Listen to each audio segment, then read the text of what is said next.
Good morning. Today's my next to last day in London, so a friend and I are going to go check out the Who shop because she's a big Doctor Who fan, and then we're going to a thing at the Sam Wanamaker Playhouse later tonight.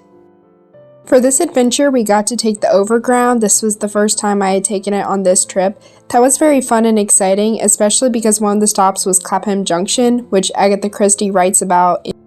Now, the Who Museum was actually closed today, so that gave us time to do some different true crime and detective things that we've been planning on doing. We weren't sure which day we were going to be able to do it initially.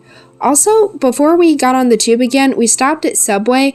I kind of expected Subway to be similar to the Subway in the US because it's a chain, but it was very different. Corn was actually one of the topping options.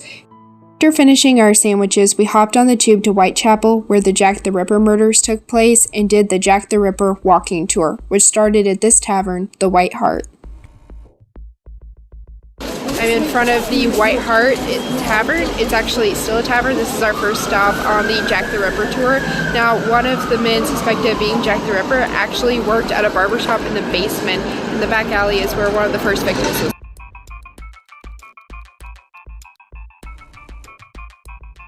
Now we're on Osborne Street, which is just a street, but this is where Emma Smith was murdered, and her murder actually led to the creation of the Whitechapel murder files, which is where the Jack the Ripper files were. And now I'm at 29 Hanbury Street. One of Jack the Ripper's victims, Annie Chapman, was found murdered in the backyard on September 8th, 1888. It's so funny because this was a residential area in the Victorian period. Now it's not, and I'm in between a sound studio and an eating joint, and 29 is actually a vacant building, probably because of stigma surrounding what happened here.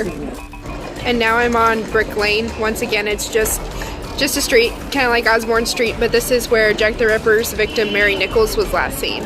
So now I'm on Golston Street, and this is the place where the only piece of evidence relating to Jack the Ripper was found. One of his last victims, part of her apron was torn, and it was actually found on this street. Now, if you look behind me, in that direction is Meter Square, where her body was found, and it's believed that the apron was found minutes after the murder, so he was most likely running in this direction. Ironically, another woman was also killed on this night, but her body was like 17 minutes in that direction, and the man she was seen with is actually where we get our description of Jack the Ripper. I've heard a lot of people theorize that more than one people was Jack the Ripper, that there was a copycat or an accomplice, and I'm really starting to believe that because most of the previous sites that we visited were all the way over there, and then all of a sudden there's a bunch of activity here, and functionally this is just not adding up. It's really interesting. Also, I am like right next to, you can't really see behind me, but I'm next to central London. It's really weird to think about the fact that most of these were committed within walking distance of Buckingham Palace. And this is Meter Square. So we're sitting at the place where Catherine Eddowes was found, and honestly, I'm just really interested because this was the second of the double murders, and so the other one was all the way over there. And so apparently both bodies were found still warm, so Jack the Ripper, if both murders were committed by the same person, had to have killed someone all the way over there. And I realized, like, it took us 15 minutes walking streets. We weren't running, and also the street setup was a little different, but then he had to get it all the way over here and find someone else. That's just kind of strange to me, but there's indications that the other murder was interrupted, so possibly it's like, oh, I didn't get to finish this one, I'll come over here. It's just curious to me because it looks like there's two different hunting grounds because there's a lot of activity in this area and a lot that way. So my friend and I sat down. I'm with a friend who's a police officer, so we sat down and we're just talking about all this. We started looking back through the records and we realized everyone was found within, 30 minutes of being killed, usually by a police officer on police beats. And if you look at the old street setup, we started theorizing that Jack the Ripper might have been a police officer, or at least someone who knew police beats. So then we start Googling that, and turns out someone who spent 20 years digging through archives has also said that it was a constant. The end of the walk had this plaque. We were really expecting there to be some kind of memorial to the victims, and there wasn't. This was the closest. So I decided to invent a memorial of my own.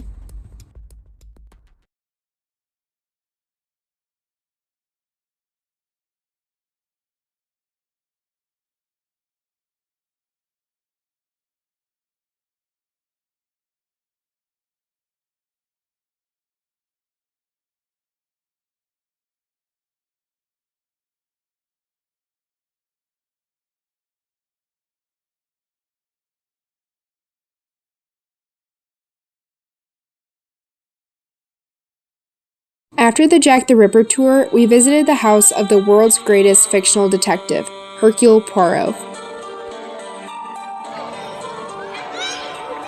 I just can't believe that's Hercule Poirot's house behind me. Oh! If it wouldn't have been for Hercule Poirot, the David Suchet Hercule Poirot, particularly Murder on the Orient Express, I wouldn't have been interested in murder mysteries. I never would have wrote my murder mysteries. I might not even be an author. This is just, I can't believe I'm here.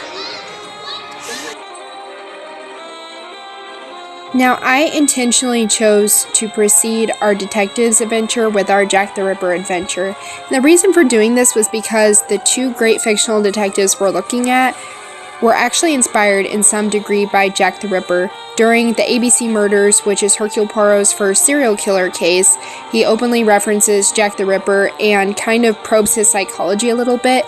Now, the ABC murders was a groundbreaking novel that's really shaped a lot of our modern serial killer novels. Additionally, in one of the earlier Hercule Poirot books, Hercule at one point talks about a case he had solved early on in Belgium that mimics the Jack the Ripper case, which I always thought was a way of Agatha Christie saying, hey, my guy could beat that guy. Our next stop after that was the Agatha Christie Memorial. It was so beautiful and so detailed. The base of it actually had the different titles of her books, but they were not just in English. They were in multiple other languages, including Braille. It was so accessible and so beautiful.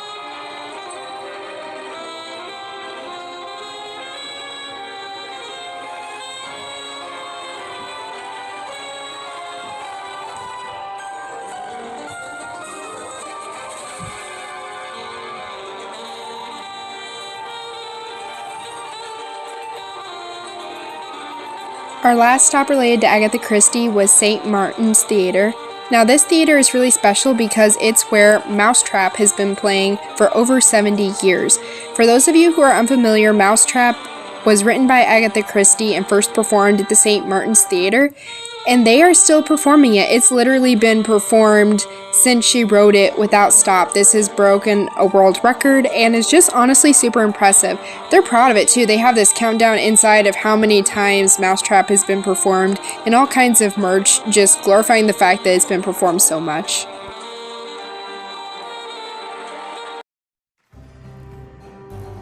So we're ending our day with a little bit of a return to Sherlock. I know we did a Sherlock day, but we didn't have time to get to St. Bart's, so that's where I'm at right now. I am at St. Bart's, and this is the building that Sherlock jumped off of in the Reichenbach Fault. And I'm actually standing where John was standing during the famous Goodbye John scene. If you look behind me, the flag, if I can find it, I think it's this way. Where'd my flag go? That was right behind my head. This was behind John, and then I'm also next to the trees that can be seen in the background. And then if you notice in the film, right after Sherlock jumps, John starts running forward and almost gets hit by a bike.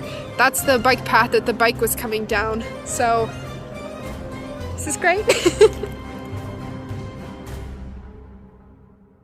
For those of you who are fans of the BBC Sherlock and have wondered if he could have actually staged his death by jumping off of St. Bart's, I will say I was actually shocked at how functional it was.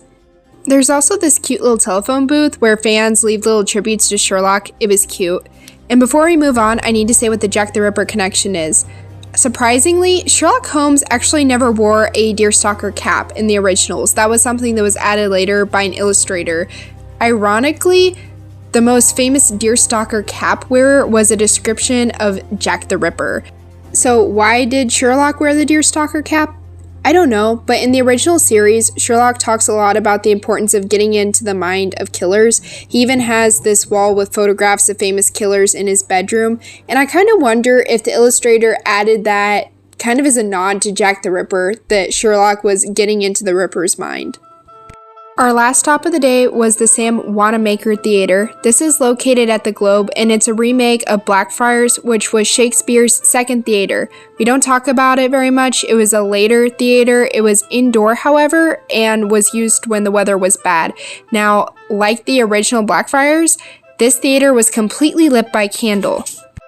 And as we were watching this reproduction of Catholic elements in early plays, one of the candles started to drip. They actually had to stop and attend to the candle before it landed on my friend's head. That was very interesting.